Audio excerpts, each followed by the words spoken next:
Voilà, et du côté de Kurobo, le Dr Mario et le Ganondorf est là. Et j'allais dire, la trinité des heavy un peu surprenant, le Félinferno qui va être récupéré. Mesdames et messieurs, il nostro fratello d'Italia, Kurobo qui va affronter, mesdames et messieurs, Nihonno Hashimo.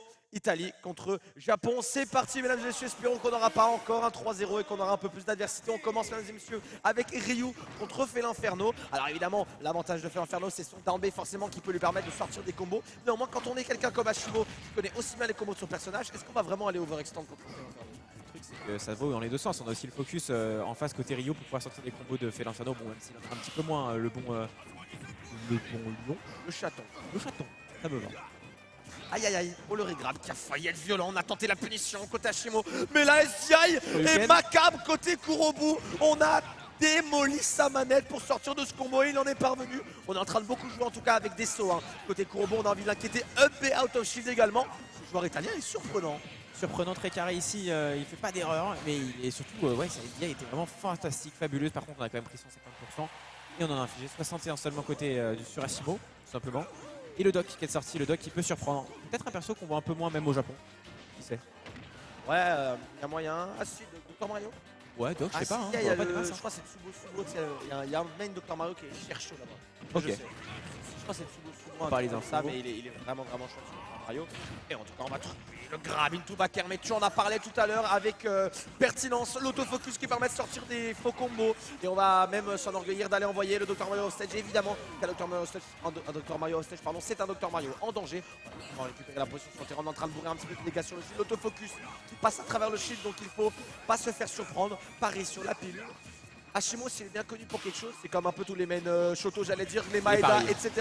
C'est les paris, il va même envoyer un combo du néant pour aller envoyer ce Dr Mario dans la blast zone. Et on va passer sur le main côté combo avec ce Ganondorf. Est-ce que ça peut vraiment faire la différence? J'espère, hein, Kurobu qui pourra peut-être faire mieux que Yogifi ici. En tout cas, des corners de terrain, c'est compliqué. On mix up de manière assez intéressante. Hein. On sait que souvent lâcher l'edge c'est une très mauvaise option. Et ici, on a quand même ici mettre le nerf et c'est assez rare. Pour le souligner, parce que c'est-à-dire que derrière, on peut pas récupérer. Par contre, on confirme de fou furieux avec ce nerf into forward air pour Hashimo qui fait un 3-stock autoritaire ici malgré les 160%. Yogifi qui a explosé dans la salle d'à côté face à ce. Tu lui as mis une bastos ténébreuse, le pauvre Yogifi. Et t'as dit, j'espère qu'il fera mieux que Yogifi. Je dis, ah ouais, pauvre Yogifi qui a rien demandé. Oups. Il a pris un shots fired. Tiralier activé, mesdames et messieurs. Bah oui. Shots fired. Il avait rien demandé. Il s'est fait 3-0. Il est sorti timidement du setup de stream et il en reprend une derrière. Bon, les amis, Toto ne vous laissera pas tranquille. Si vous passez un stream, il va falloir nous offrir du beau spectacle. En tout cas, on va donc passer sur un ban de map et on va partir du coup sur Town & City côté Kurobu et Et pour Hashimo, du coup, on n'a pas eu besoin d'aller chercher ne serait-ce que son deuxième personnage. Le Ryu a largement fait l'affaire. Et là, pour une fois, tu vas pouvoir le dire, on voyage, on change de terrain. Ouais, pour la première fois, on aura autre chose que PS2. Town & City, qui est une map qui, on va dire, permet de plus camper les Shotos. Mais le problème, c'est que tu as le layout destination finale qui fait quand même très mal. Hein. Quand les plateformes se barrent, ça devient difficile. Hein. Après, tu as aussi des bons persos pour éviter de courir après. Hein. Tu as quand même des persos lents côté Kurobu, c'est des tanks des deux côtés, hein, mine de rien. On n'a pas les meilleures options de déplacement. Donc à voir, ce coup de topic est intéressant, c'est de tuer latéralement. Après c'est aussi vrai pour Hashimo, il y a aussi des persos qui tuent par le côté. Donc pour moi coup de topic ici qui fait probablement du sens, mais voilà, peut-être qu'on aurait pu aller chercher mieux. Là, on a deux personnages qui pourront très bien utiliser la spécificité de Town & City. J'ai parlé tout à l'heure des plateformes qui s'écartent. Et bien également l'autre spécificité de Town & City, c'est évidemment les blazones qui sont extrêmement proches des bords du terrain. Ce qui veut dire qu'on va mourir très tôt contre la Palutena avec les fameux down tilt back air ou les down throw back air. Et du côté évidemment de Hashimo et de sa Palutena, on devra faire attention à ce Dr Mario qui peut tuer facilement avec les down throw, down B. Peuvent également être fatales assez rapidement. C'est ce qu'on a tenté ici avec ce dash grab. On va trouver le down tilt et faire voyager Hashimo de part et d'autre du terrain. Et on va même tenter le Tomahawk of Smash qui va passer. Et du côté du joueur italien, on va enfin récupérer l'avantage. Mais on est sur ce qui a posé tellement problème. Le Ryu qui va venir cueillir cet air dodge. Ça va encore une fois être une SDI macabre côté Kurobu. Je veux pas voir l'état de sa manette à la fin du tournoi. Ah non, clairement ça va être compliqué. Mais ici, il a quand même été très carré. Encore une fois, on avait une bonne SDI. Malheureusement, on était pris trop près dans le coup. Et on gérait un petit peu mieux là ici avec ce Dr Mario, à voir ce que ça va donner sur la transition vers Ganondorf. On a toujours ce problème de pouvoir se faire edgeguard. Heureusement Ryu n'excelle pas en la matière. Et le shield break, incroyable. 30%, est-ce qu'on décède ici pour Asimo? Oui. Ah ouais. Comme ça, petit down B. C'est vrai que ça fait énormément de dégâts au shield. On a à la fois le hit qui touche le shield en premier, aussi le landing hit. Énormément de dégâts. Ici, ça a suffi à surprendre Asimo qui ne s'y attendait pas. Il se retrouve ici sur ce dernier stock. Peut-être qu'on va éviter le 3-0.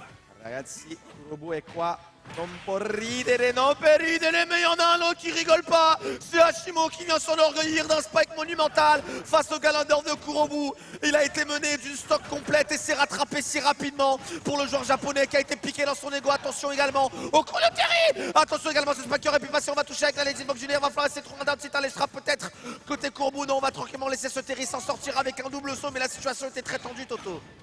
Très tendu. Attention ici le Terry qui montre, enfin Asimo qui montre qu'il n'est pas en reste sur son Terry. Attention, là, le setup of Spike a failli revenir. Attention, on est sur cette plateforme, on peut sortir par le haut ici, ce serait pas exclu vu qu'on a 90%. Et ouais, on a essayé d'utiliser la plateforme, on s'attendait évidemment à Spike côté Hashimo. Attention, il n'y a plus de saut, il n'y a plus de saut côté Hashimo, il n'y a plus de saut côté Hashimo. Et ça y est, mesdames et messieurs, que cette game soit marquée d'une pierre d'or, puisque c'est la première game qu'un joueur japonais va perdre depuis qu'ils sont passés en stream. Kurobu égalise contre Hashimo et avec la manière. Avec la manière, avec un magnifique down air, des trucs super high, pas forcément quand t'as des lourds, ça lâche des gros spike hitbox. Une dinguerie, tout simplement. Là, les hitbox, les setups de Terry, le down air de Fée l'Inferno. Ou c'était du très bon smash qu'on a eu ici, Walid. Ouais, bah il a reconnu qu'il y avait plus de saut, il a vu qu'il avait réussi à le burn avec son back air et il est tout simplement allé récupérer un spike macabre sur ce Terry. C'était gratuit et il a su saisir l'opportunité, le joueur italien. Surtout ce qui était bien aussi, c'est qu'il ne s'est pas laissé abattre parce qu'il a récupéré une stock complète d'avance avec son break shield avec Ganondorf et il s'est fait un peu remonter et pourtant il n'a pas lâché l'affaire, il aurait pu être bu par la pression. Mais notre ami Kurobu qui va finalement saisir l'opportunité et s'en sortir avec un spike. Quand tu mets ça c'est quand tu spikes un joueur comme ça fait toujours du bien. Ouais, déjà tu prends ta game à Hashimo, t'es pas mécontent. Ça, hein. Tu lui as mis le petit spike en plus qui fait plaisir. Mais là on voit que Kurobu, j'imagine malgré son âge, qu'on voit avec extrêmement de sérieux, une belle rigueur ici dans le mental. Ouais. Et on repart ici en Game 3, retour sur PS2.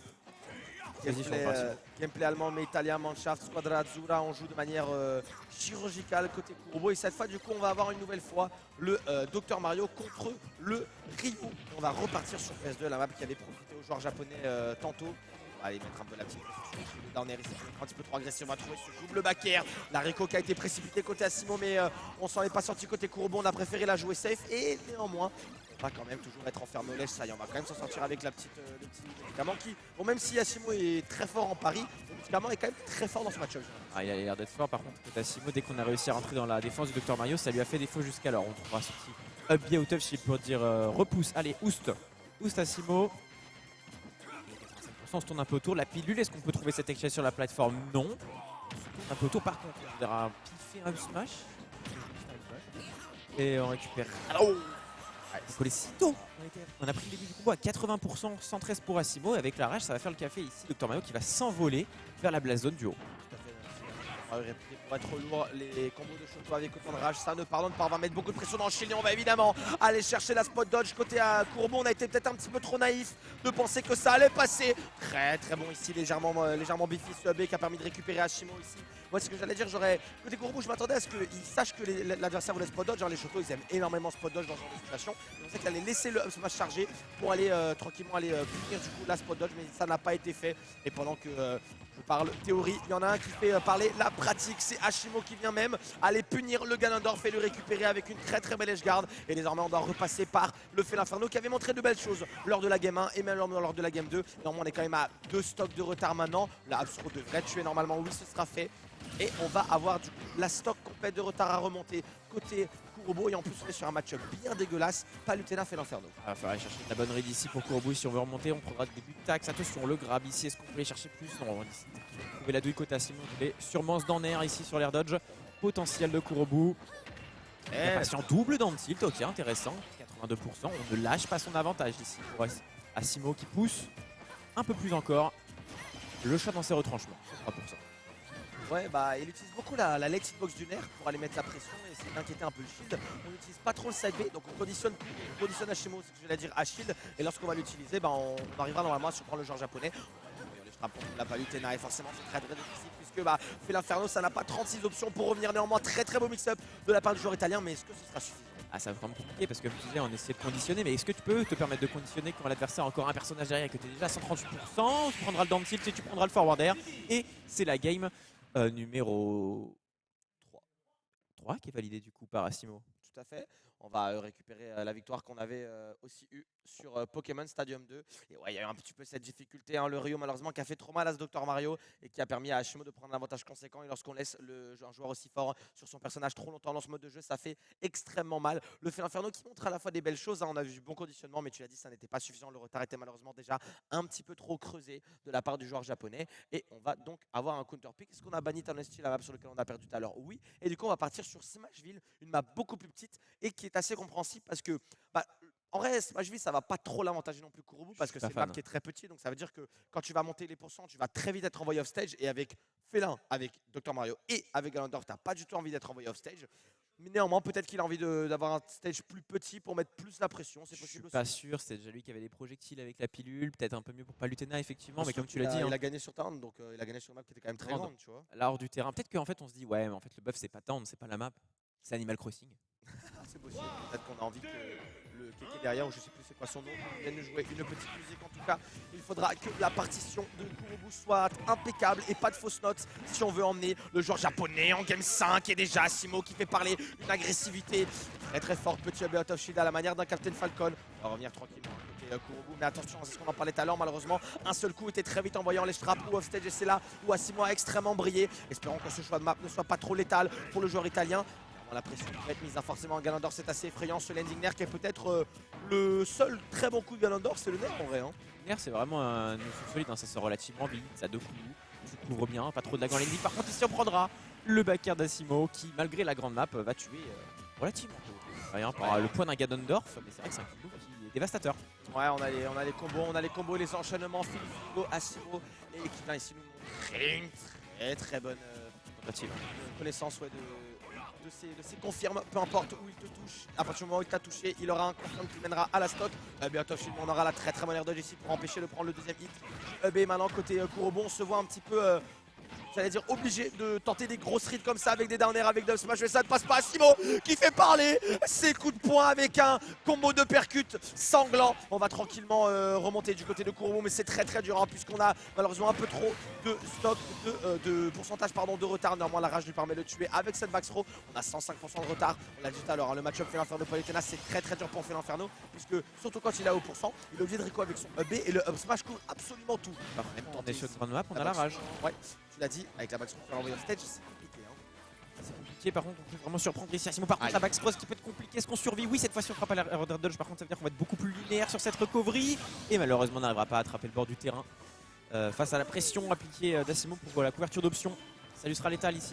Ouais, Kurobu il y a cru à son B, il s'est dit allez si j'arrive à aller assez loin, mais le problème c'est qu'en fait il ne peut pas Rico High avec le B puisque le Smash Palutena vient le récupérer dans tous les cas. Donc il s'est dit je fais de Rico bas. Malheureusement ça n'a pas suffi. Avec ce Dr Mario, j'ai l'impression que ça commence à sentir le Rossi. Compliqué ici, on est déjà en situation de l'acide potentiel hein, suite aux gardes qui peuvent menacer un Doc. Un Doc qui est un peu vulnérable. Par contre ici c'est lui qui applique la pression sur la Palutena hors du terrain. On a du mal à revenir. Palutena vu la grandeur de l'hitbox. On essaie de faire des petits mix-up avec la TP. Mais la pression qui est bien appliquée de la part du joueur espagnol. Est-ce qu'on peut trouver ce backer? Non, malheureusement le up smash non plus. Par contre le B qui ne suffira malheureusement pas à cause de la map. Hein. Par l'option avec le shield. On va même tenter un petit trip avec ce jab 1, ça je ne le connaissais pas, attention à pas trop bourrer le smash côté Kurobu. On a vu que Asimo ne se faisait pas surprendre et croyez-moi qu'il en a des punish avec cette Palutena. Néanmoins il n'a pas d'auto shield décent, donc c'est vrai que pourquoi pas aller essayer d'agresser son shield, ça peut être une bonne option. En tout cas on est arrivé sur le dernier personnage de Kurobu, mais est-ce qu'on peut réussir à faire un comeback face à un joueur aussi expérimenté? Non. Certainement pas. Le backer sera récupéré et Asimo s'envole mesdames et messieurs vers la suite de ce bracket winner side. Et Kurobu qui aura quand même eu l'honneur de prendre la première game à un japonais dans ce tournoi. Ah oui, bravo, première game, vraiment très solide, hein, mine de rien, qui a montré des très belles choses. Kurobu, on va entendre des belles choses de sa part en loser bracket.